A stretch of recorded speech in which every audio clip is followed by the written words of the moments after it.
Hola Karina, encantada de tener esta charla dominguera contigo. Bueno, ¿qué te puedo decir sobre mi proceso creativo? En primer lugar, no me siento creadora.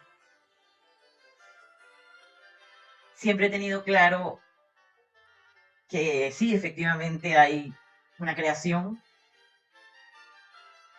hay una creación que incluso es infinita, es dinámica, siempre todo se va creando. De esa manera lo veo desde que era muy niña. Lo vengo sintiendo, lo vengo observando, lo vengo bebiendo con la piel, con los ojos, con el gusto.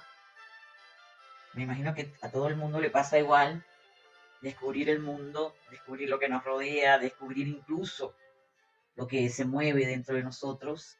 Todo eso ajeno a nuestra voluntad, ajeno a nuestra creación.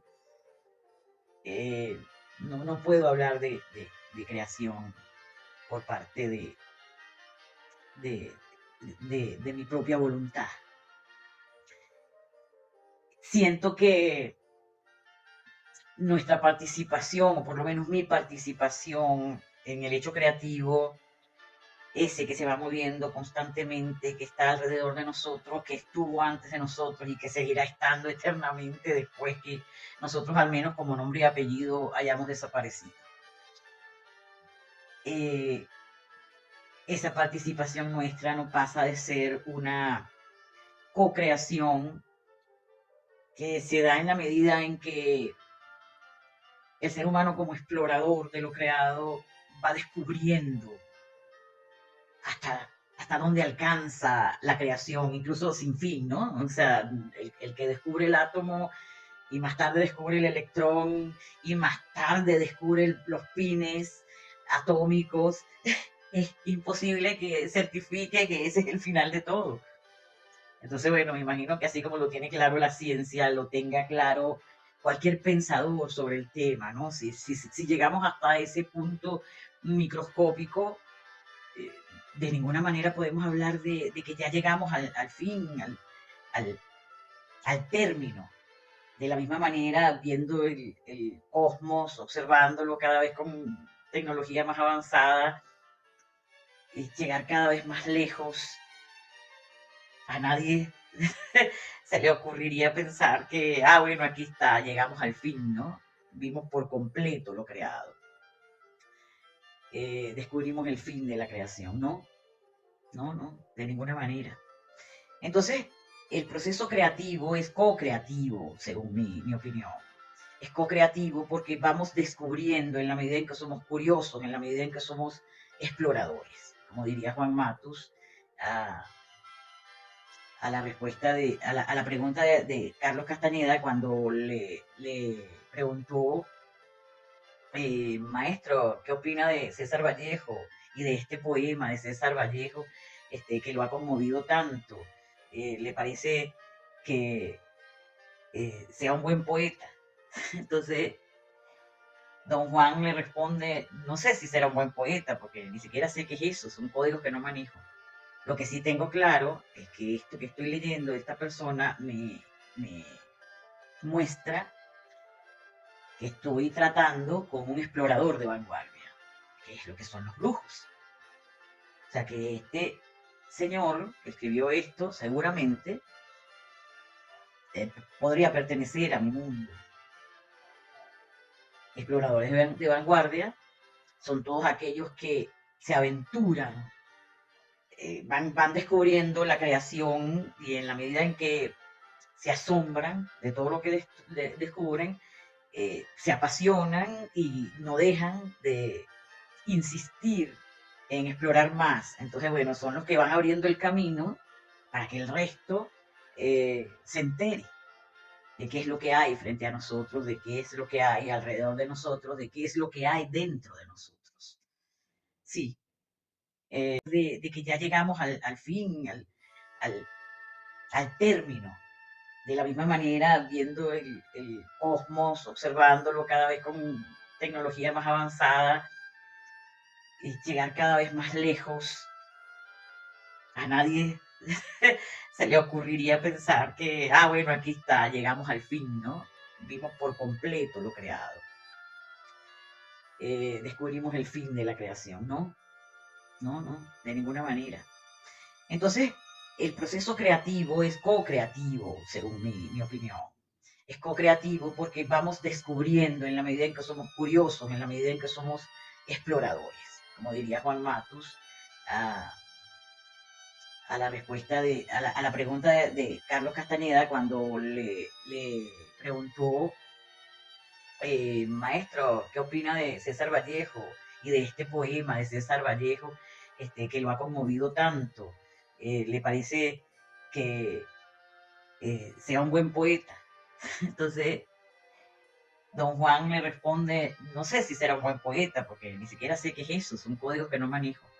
Lo que sí tengo claro es que esto que estoy leyendo de esta persona me muestra que estoy tratando con un explorador de vanguardia, que es lo que son los brujos.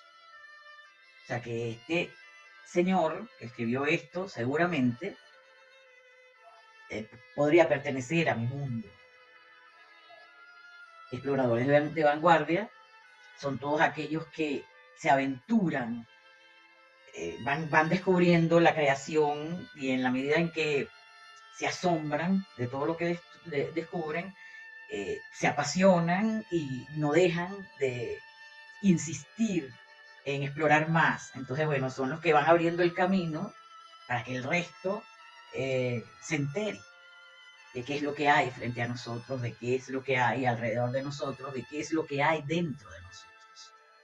Sí, así es como yo entiendo el proceso creativo. Y en esa medida, yo sí me siento desde niña, una eterna curiosa, una permanente exploradora de todo lo que me rodea. De hecho, he unido, he amalgamado azarosamente, por destino, no sé por qué razón, este, maravillosa y extraña, movió los hilos de mi vida para que yo escogiese una carrera científica que tiene mucho que ver con eso, pues con la exploración del uso del microscopio, los mundos, los diminutos mundos interiores, invisibles, y entonces hiciera uso de esa tecnología por razones de práctica profesional.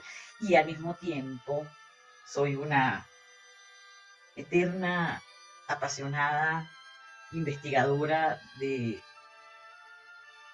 tema poético, del tema teatral, de las diferentes teorías filosóficas, incluso del mundo chamánico. Entonces, bueno, ya esas dos, y también me impresiona mucho y exploro con fruición, con apetito el tema de la astrología.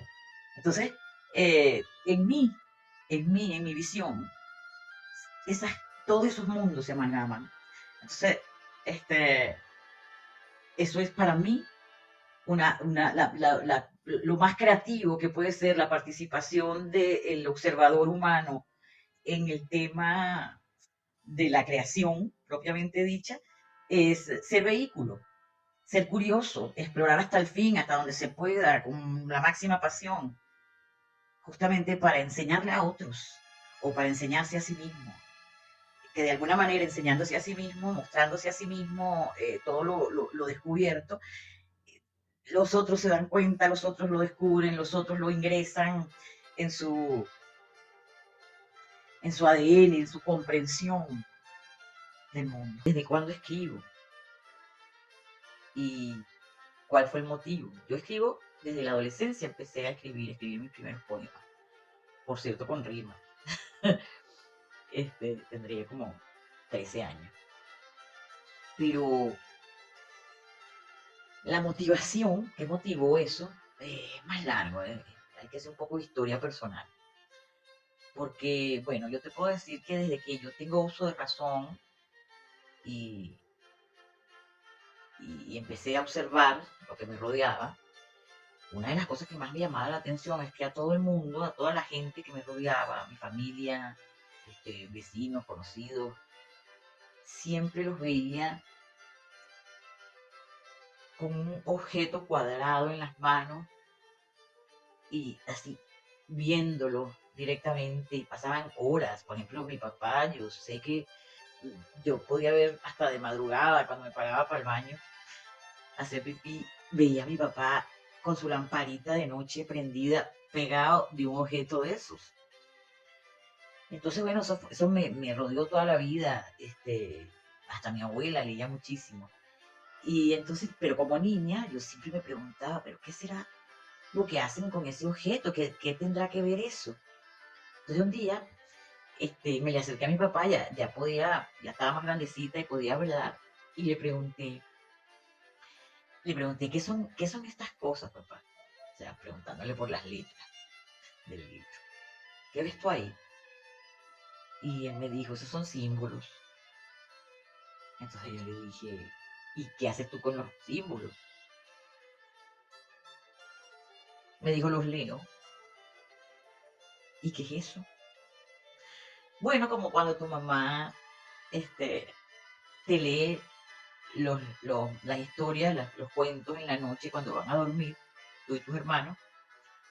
Sí, mi mamá nos leía cuentos de noche para dormirnos y de un libro de cuentos infantiles alemanes que tenía ella. Y a mí me encantaban esos cuentos. Era todo un volar la imaginación mientras uno estaba acostado escuchando la voz de mi mamá. Era, bueno, pues una magia indescriptible. Y entonces, bueno, en esa nebulosa de la imaginación nos íbamos quedando dormidos, pero con esas imágenes que se trasladaban al sueño. Y bueno, te digo, era muy mágico. Eso formaba parte de nuestras conversaciones de niños. Las princesas y los príncipes y los enanos y los monstruos y las brujas de los cuentos alemanes.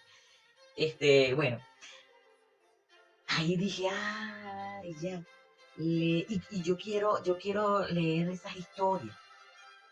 ¿Cómo hago yo para leer en esos libros, en esos objetos cuadrados con símbolos? Entonces me dijo, bueno, en algún momento aprenderás a leer en la escuela y tú también podrás leer las historias, todas las que quieras leer. Y bueno, efectivamente, en mi casa siempre hubo mucha literatura, muchos libros este, de buena calidad, ¿no? Clásicos, muchas enciclopedias. Y todo el tiempo se estaba conversando sobre un libro o recomendando un libro. Tú veías a mis tías en la cocina conversando con mi papá y entonces me prestaron este libro vamos a comentarlo. Bueno, léetelo tú y después me lo pasas a mí. Era una constante. Entonces también se lo daban a mi abuela y al final todo el grupo familiar, incluyendo amigos de la familia y vecinos, compartían la actividad. Entonces, por supuesto, yo fui una de las primeras que aprendió a leer de los niños, de los primos y los hermanos, pero por la ansiedad que tenía de poder leer yo misma directamente las historias, todas las posibles historias. Ya me parecía que era un universo infinito de, de extraños poemas como La renuncia de Andrés Eloy Blanco, y aquello me conmovió muchísimo. Todavía no tenía claras muchas cosas de los adultos. Sin embargo, la tristeza y la emoción que el tipo pudo haber sentido cuando declara renunciar a cosas fundamentales, pues yo la percibía, me la transmitía. Y entonces era algo mucho más profundo. La poesía para mí fue de verdad un encuentro vital con un área, con una zona del mundo sensible. Era una zona muy, muy especial, muy, muy distinta a todo lo demás. Y a medida que fue pasando el tiempo y yo fui creciendo, y teniendo otros contactos. Estuve haciendo teatro cuando empecé en la universidad. Hice mucho teatro en la zona de Los Teques, en mi región, pues. Y empecé a codearme con la gente del teatro, con la gente de las artes plásticas y con la gente de la poesía, porque hacían talleres de poesía y también estaban escribiendo, estaban produciendo revistas literarias. Entonces, bueno, eran muchos los poetas que participaban y entre ellos se conocían, entonces yo estaba llegando como nueva, además una carajita, pero interesada en todo ese tema. Y bueno, era todo un descubrimiento para mí, tanto la poesía en mi región y también el ambiente ese, todos estos personajes de las distintas artes se reunían en el Café Lama, en el Boulevard, y era una zona para mí muy frecuentada. Y ahí conocí muchísima gente que todavía son grandes amigos míos. Yurimia, Ruckleman, Benito Chapellín, Gilberto Gil, bueno, muchísima gente. Y después más adelante los muchachos de teatro, el TNJ, este, Metáfora, antes de eso Eliseo con su Foro 5. Y bueno, Carmen Díaz viene de esa época también. En fin, incluso el papá de mi hija, mi esposo en su momento me lo presentó José Ignacio Robles, que era uno de los escenógrafos de Foro 5, ¿no?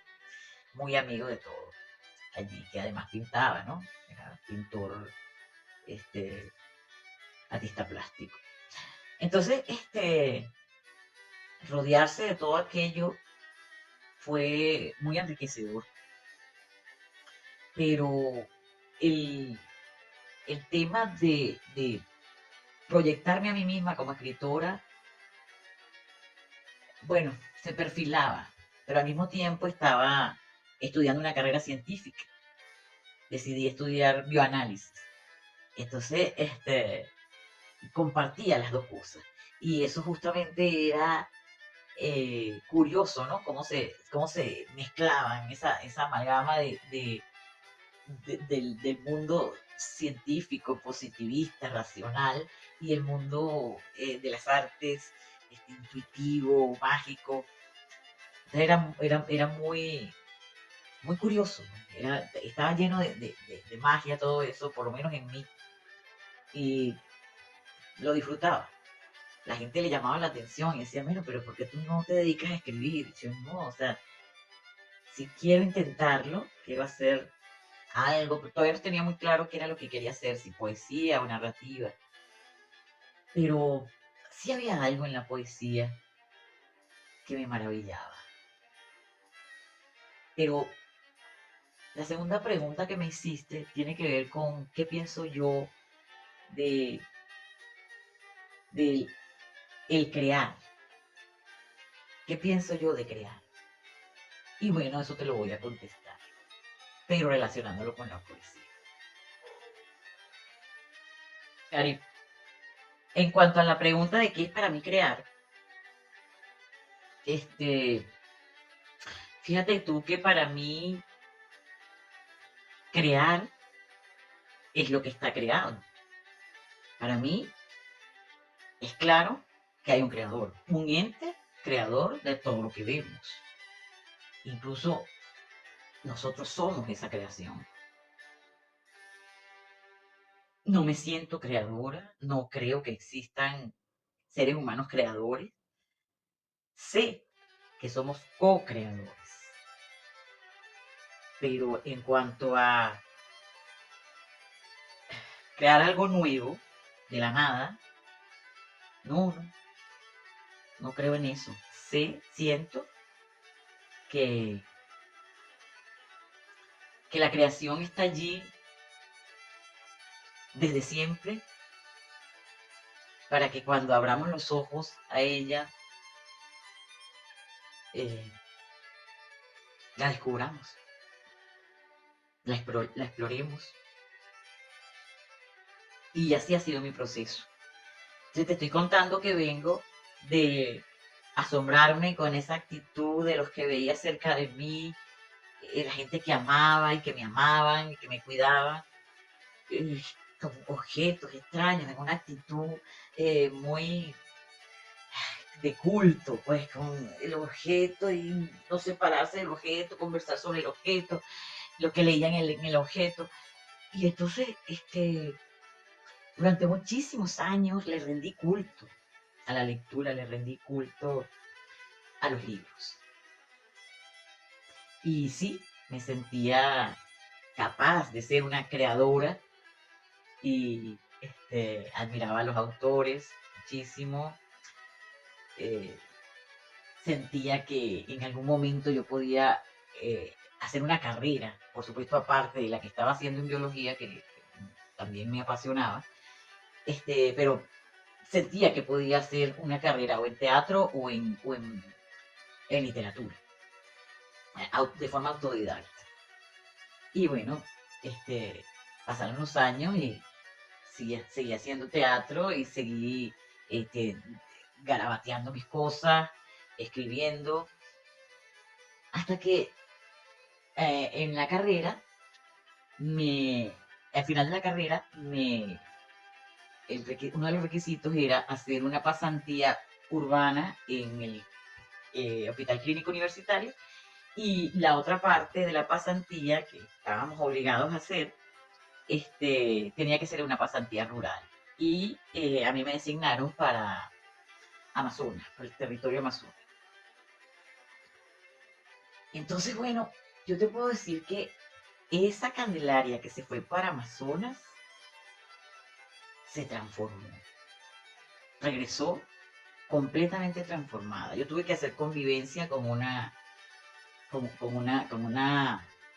este, bueno, una congregación de indígenas.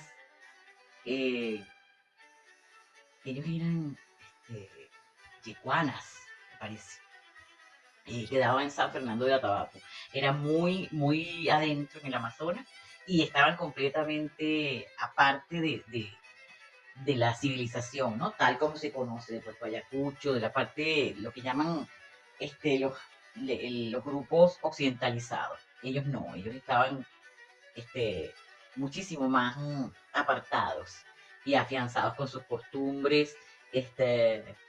Bueno, un poco tuve que convivir pasar los días con ellos, entender cómo eran sus días, sus rutinas, su forma de ver la vida.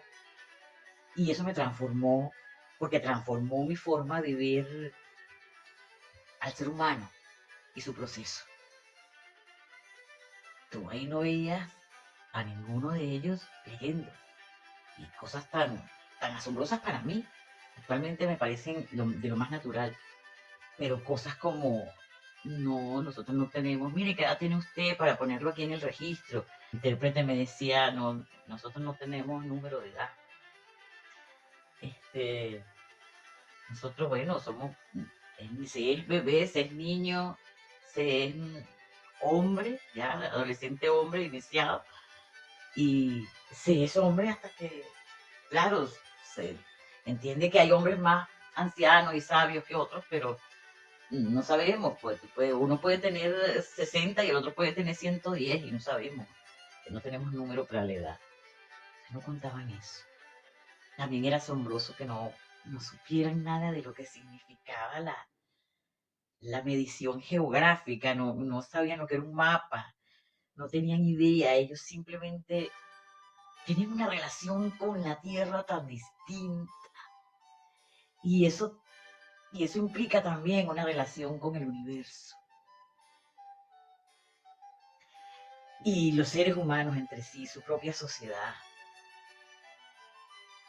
Yo te digo una cosa, yo no he visto eh, seres humanos tan sabios, pero de una sabiduría tan directa, tan sin maquillaje, tan desnuda, tan básica.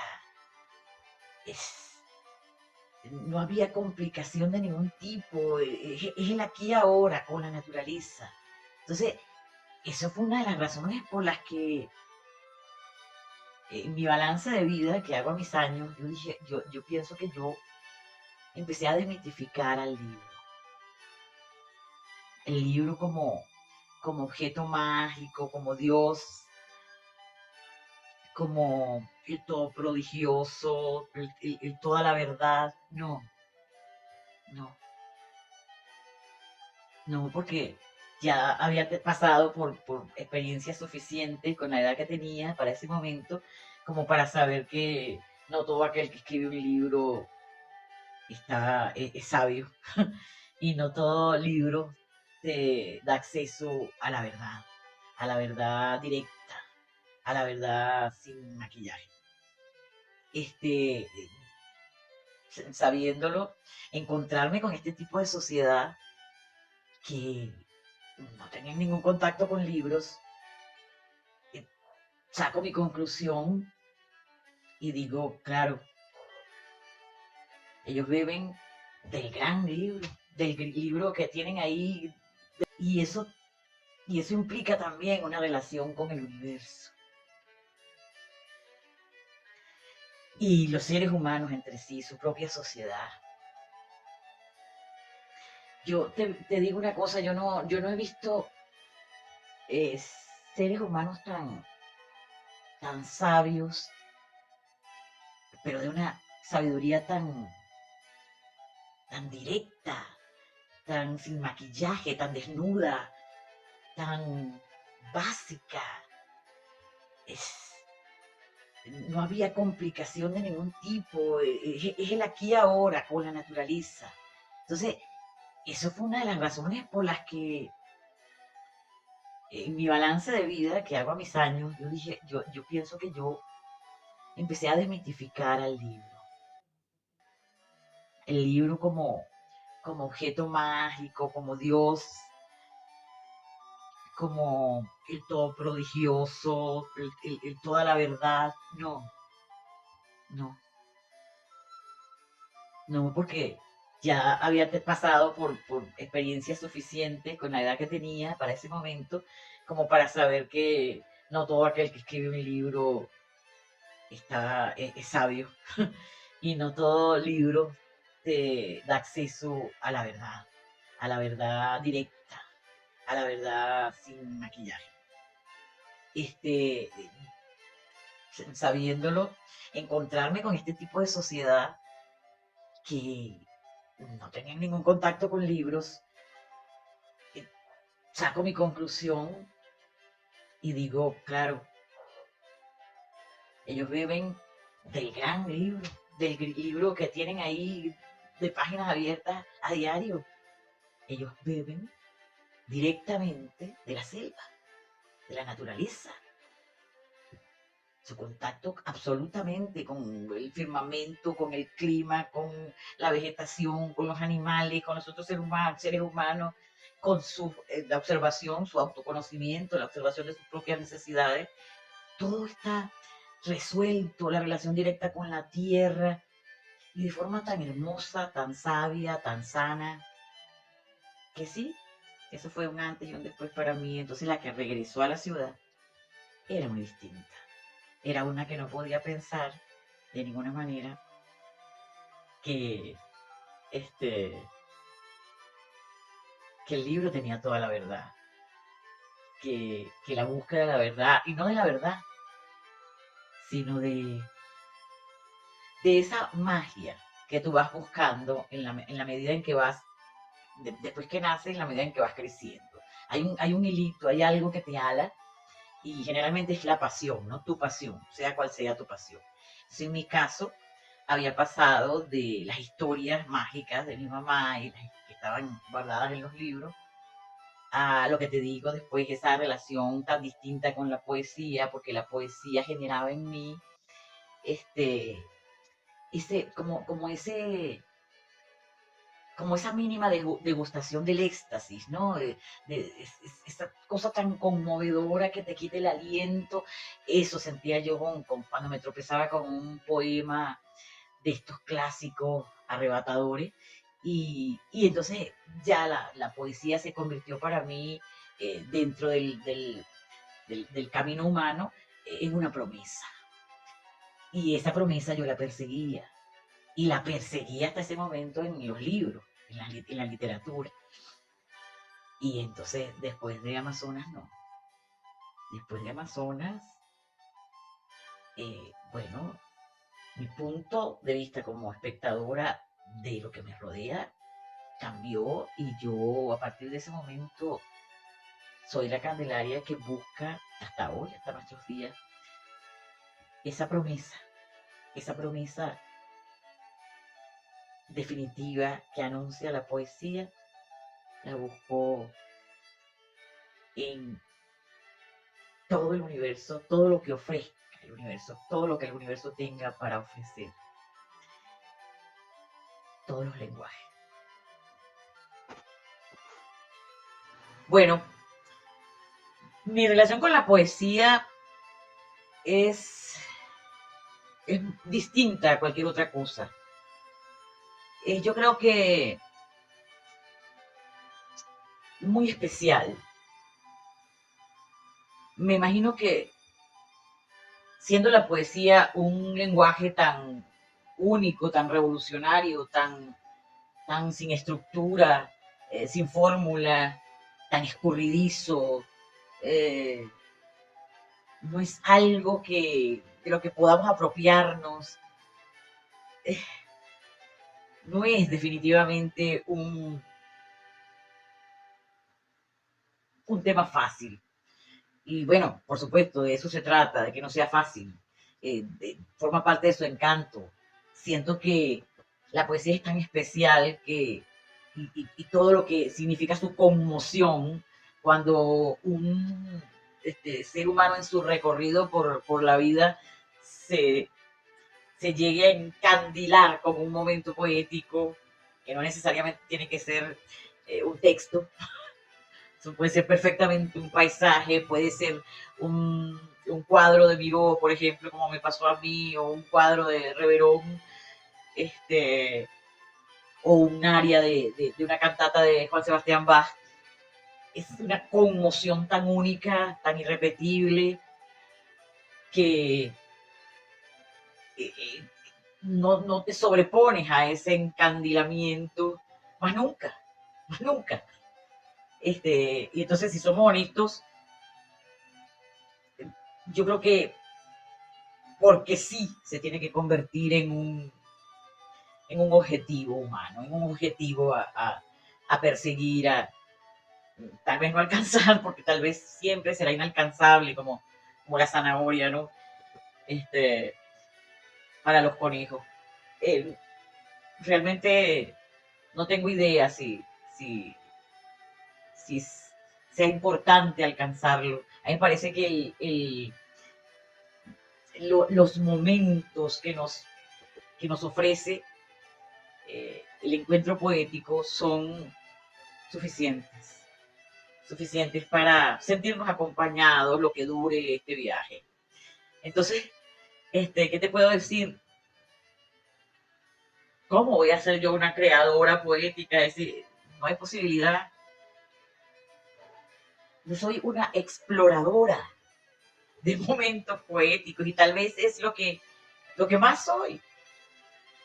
Lo que te decía, una mujer detrás de una promesa. Porque es que la epifanía, el momento poético, es es un evento tan explosivo que, que necesariamente tiene que ser una pequeña degustación del éxtasis y el éxtasis tal como lo describen las religiones, los místicos, es una meta definitiva, pues es un estado definitivo, es un estado de iluminación, un estado de nirvana, de, no sé cómo llamarlo, eso, pues el llegar, el cielo. Entonces, por supuesto, repito, no hay nada que nos garantice que alcancemos ese objetivo, pero eh, para mí es una perfecta zanahoria que yo soy una coneja que lo va persiguiendo. Porque es que es maravilloso, además. No es este, un anillo que te vas a comprar o un collar, no, no se trata de nada que se le parezca, es algo mucho más sublime, es algo que vale la pena. Por lo menos es maravilloso, además. No es este, un anillo que te vas a comprar o un collar, no, no se trata de nada que se le parezca, es algo mucho más sublime, es algo que vale la pena. Por lo menos en mi opinión. Entonces, escribir se convirtió a medida que fui envejeciendo para mí en un, una forma de acompañarme, una forma de conversar. Es la manera más exacta de escribirlo. Es una forma de conversar. ¿Conversar con quién? Conversar con, no sé, conversar con todo,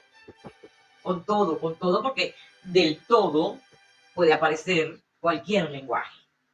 Yo me preguntabas que cuando empecé a interesarme en la astrología, bueno, precisamente cuando empecé a darme cuenta que más allá de los horóscopos de periódicos, que realmente le hacen un flaco favor a la astrología porque quiebran completamente su reputación. Seguí leyendo, seguí buscando, profundizando, porque me parecía que tenía que haber algo muy profundo en la astrología como lenguaje, ya que data de tiempos muy antiguos y gente muy interesante ha estado inmersa en ello, en la astrología, en la astronomía y en la astrología, y todo lo que significan sus códigos, el lenguaje, en definitiva. Y bueno, fui descubriendo muchísimas cosas interesantes, sobre todo la iniciación llega de manos de otra poeta que es Yurimia, que me prestó un libro de, poeta, a usted le encanta la astrología, yo la he visto que le interesa, yo sí, estoy como investigando porque me atrae. Y ella me dice, pero leyó a Alice Green. Yo no había leído nada serio, a ningún autor serio, simplemente comentarios y todo el misterio de los planetas, de las casas zodiacales, me llamaba mucho la atención. Entonces ella me presta un libro de Liz Green, una excelente astróloga, excelente, muy citada siempre, estudiosa, que por cierto él nos enlaza, ¿no? en su relato sobre astrología con la astrología antigua. Nos ayuda a hacer la transición. Y entonces me quedé maravillada. Me quedé maravillada y a partir de ahí me di cuenta que no solamente estaba frente a un lenguaje con todas sus letras, en toda regla, sus símbolos, el sistema, los códigos. Eso tenía que aprenderlo yo. Yo tenía que aprender a leer astrología. Y estoy feliz de haberlo hecho porque es como esa compañía que estamos buscando constantemente para poder seguir, para poder avanzar, para no quedarnos en el camino. Y, y además que para poder hacerlo con complacencia, ¿no? Con placer de alguna manera. Vivir, pero vivir con gusto, ¿no? Sacarle el gusto al recorrido. Este, Nada, también ayuda, ¿no? Es un bastón, que yo leía en estos días a una astróloga que decía, la maravilla de leer astrología, de leer a los astros y su lenguaje, es que, por ejemplo, yo sé que, como astróloga, sé que Saturno está a punto de entrar en Aries, y Aries, en mi caso, está en la casa 4. Y mi casero hace 2 días me mandó un mensaje, una nota, diciéndome que tenía que desalojar el apartamento. ¿De qué sirve? En última instancia, dice ella, pelear con el casero, buscar un abogado, hacer un frente de lucha o rogarle, llorarle para que me dejen el apartamento, si yo, que estoy leyendo el lenguaje astrológico, sé que eso está señalado, manda a su emisario Saturno, que yo me mueva de esa casa. Entonces yo simplemente lo hago y sigo mi vida. Vamos a ver qué me depara la próxima vuelta astrológica, el próximo giro. Entonces me gusta eh, ese lenguaje y todos los lenguajes a los que yo pueda tener acceso. Esos lenguajes me acompañan, la poesía me acompaña, mi conversación poética con el universo me acompaña, pero al mismo tiempo la poesía se ha convertido en mi, mi objetivo, mi promesa, tal vez mi final. No con pretensiones de publicar, de hacer carrera, no. Simplemente estar detrás de ella, estar detrás de esa promesa. No tengo, me preguntabas cómo, si tengo rutinas, poetas, no, a mí me asalta.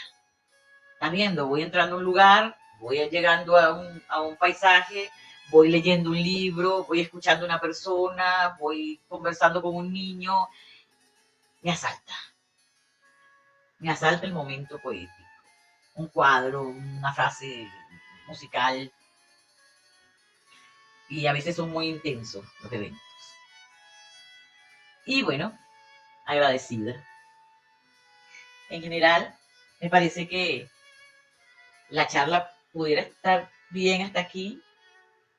Me dices que cómo quisiera yo describir si mi obra fuera un aspecto astrológico, cómo lo describiría, y que si de esa manera que lo describo podría ser considerada una imagen poética, el aspecto astrológico si pudiera ser considerado una imagen poética, que si hay conciliación entre la poesía y la astrología, que si no discrepan, por supuesto que hay conciliación, no solamente porque la poesía concilia todo lo que existe, sino porque el universo encierra todo. No siento que haya necesidad de dividir, por ejemplo, una experiencia científica, sacarlo o separarlo de una aproximación intuitiva a esa experiencia científica. Para mí todo está unido y por supuesto tú puedes ser poético cuando escribes un evento astrológico. Si tuviera que dejar una obra al partir, sí podría dejarla en lenguaje poético. Mi planeta sería Marte, que además es mi planeta regente, y la casa astrológica sería la casa 12.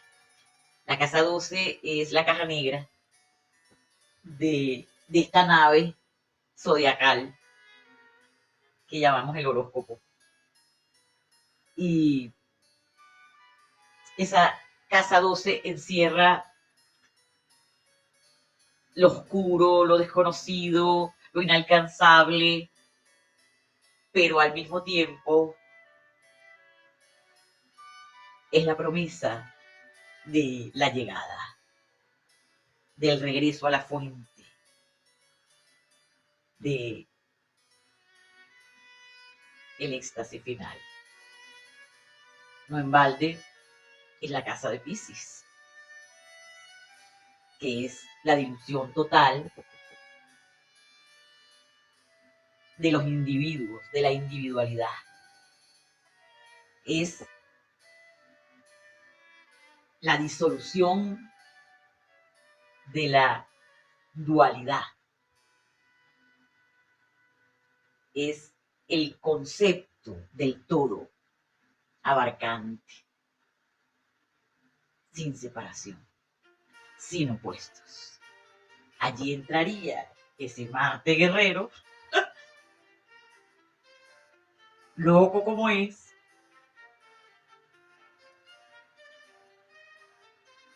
abriendo camino, disipando la oscuridad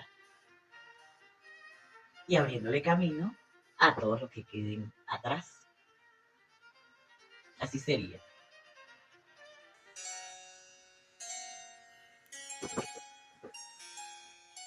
Entonces, bueno, seguimos conversando. Me preguntabas qué era para mí el equilibrio. Y estaba pensando en eso porque hay dos formas para mí de ver el equilibrio. Entonces te voy a hablar de esas dos visiones, de lo que es ser equilibrado o estar equilibrado. Hay un equilibrio en biología que también es llamado homeostasis y que nos define todos esos procesos a los que apela el organismo, o en todo caso en representarse solo en la célula, lo haría la célula. Ella tiene ese diseño, ese mecanismo como diseño original. Y como la célula, como es arriba es abajo, como la célula, el tejido, como el tejido el órgano, como el órgano el organismo. Todo el sistema vivo, todo organismo vivo conserva un mecanismo de homeostasis, que es eso, ese proceso mediante el cual él se defiende de los cambios bruscos, de las agresiones, de los accidentes que se operen sobre su integridad, para entonces restablecer el equilibrio. Y bueno, si algo detona la acción de la homeostasis, se desencadenan una cantidad de metabolitos generados por glándulas, hormonas que ponen a dirigir neurotransmisores, todo eso a nivel de sangre, que es el vehículo perfecto para llegar a todas partes. Además, una vez que llegan a los sitios, se concentran también por vía sanguínea, llegan a los sitios filas y filas de soldados inmunológicos, líneas inmunológicas para concentrarse en los sitios que requieran con más prontitud y con más intensidad o los primeros auxilios. Es muy hermoso el mecanismo fisiológico de la homeostasis y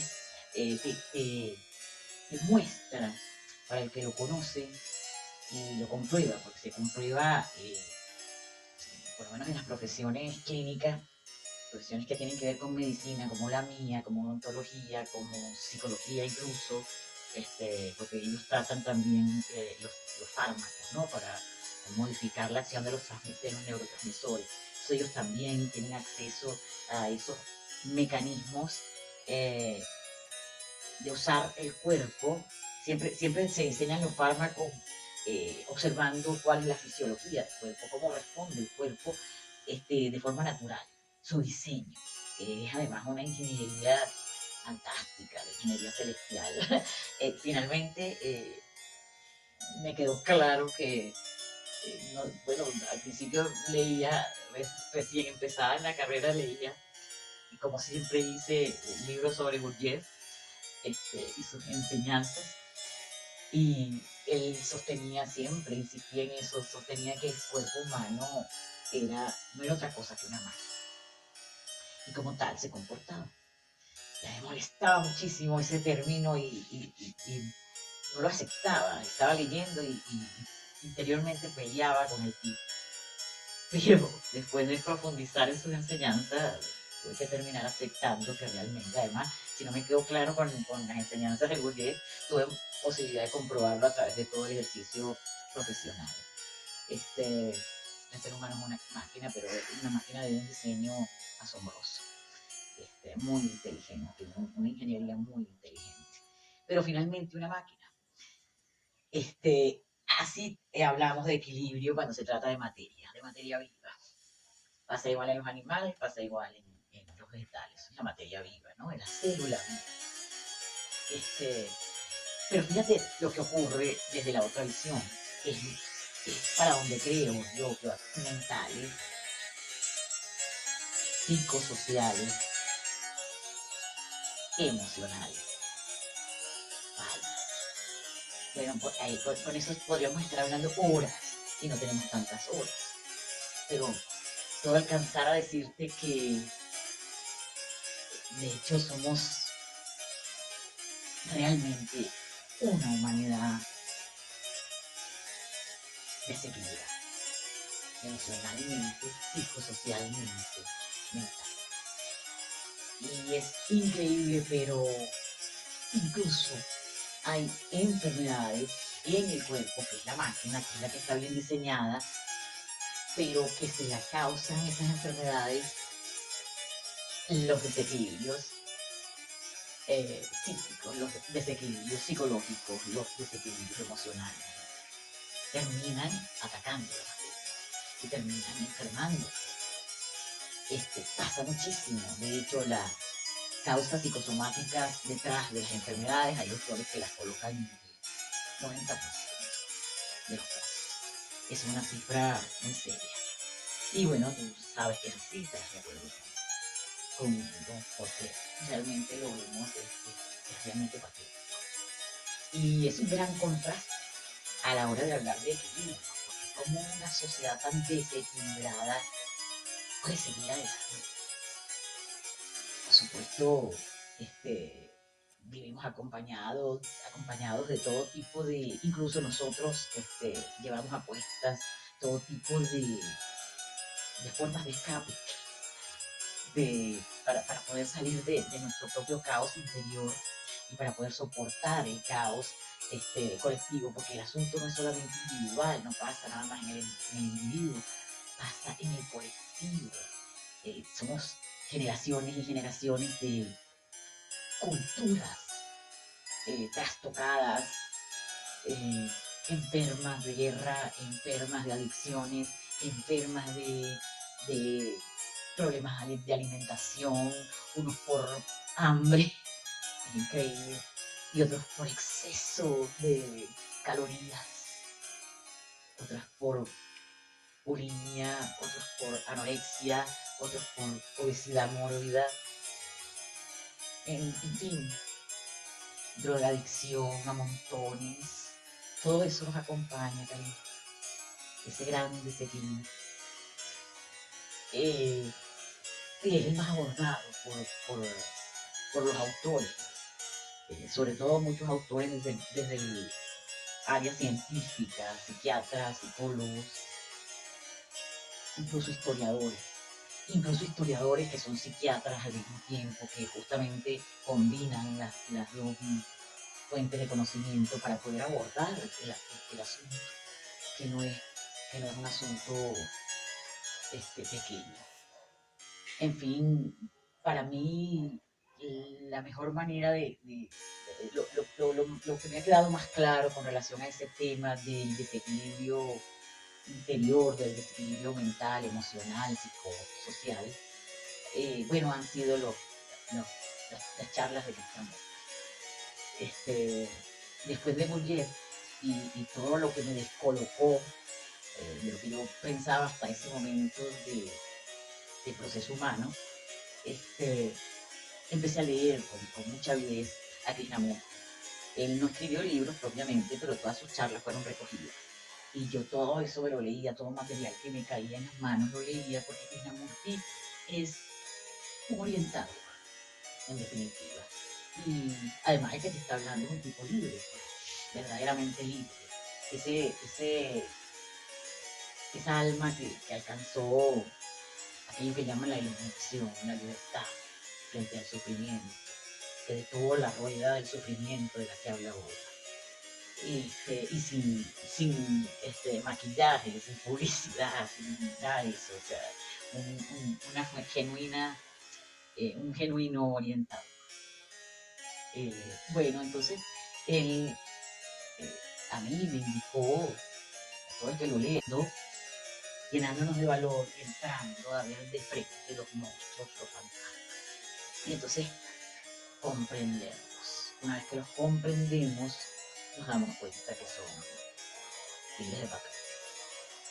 Porque realmente, según él, nosotros somos el todo.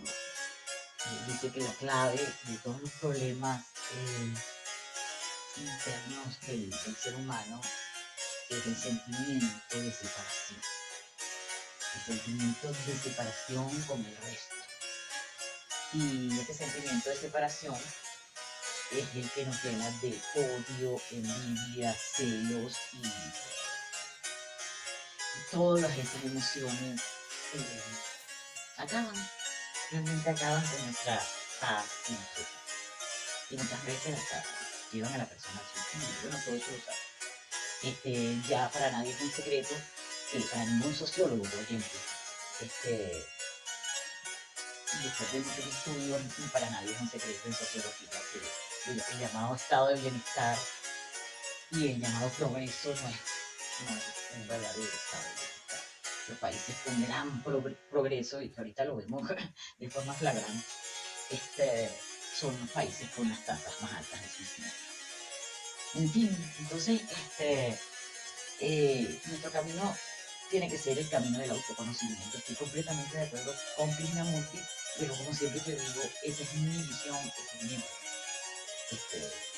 Si hay otra persona que tenga otro enfoque o lo vea de otra manera, pues lo respeto. La mía con los años es esa. Y en eso trabajo mucho, en las meditaciones, en todos esos ejercicios. Vipassana, por ejemplo, me ayudó muchísimo y me quedó como escuela de una meditación aplicada, una meditación para la práctica.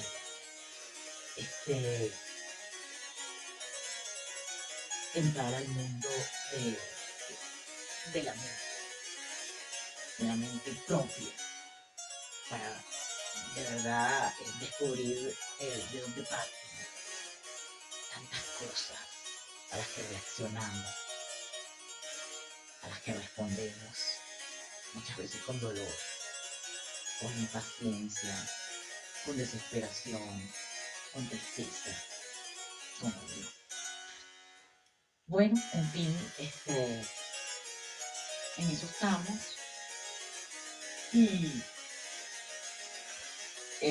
también puedo agregar que los castigos originarios ayudan mucho porque uno inmediatamente los toma como un referente. Yo por lo menos que tengo experiencia de vida con ellos, ellos no andan para nada en eso. Entonces es una forma de una máquina del tiempo, como ver el hombre antes de la civilización eurocentrista. Ese hombre original, inocente, mucho más claro, con la unión con la tierra, con el abrazo a la tierra. No es esa usar a la tierra para deforestar, industrializar, producir de alguna manera. El hombre de la nativo que yo conocí era nómada y yo le preguntaba por qué se tienen que ir, por qué tienen ustedes esa costumbre. Y entonces el capitán de ellos, el chamán, me respondió porque la tierra es persona y se cansa. Ya hemos sembrado mucho aquí, hay que dejarla descansar. Y ella se vuelve a nutrir con los años, le dará de comer a otras personas. ¿Sí? Entonces, bueno, no me imagino, después de haber tenido esa experiencia con los indígenas del Amazonas, no me imagino uno de esos parienticos desequilibrado o fuera de sí por un bloqueo creativo. No, porque ellos viven con la creación, su relación directa con él.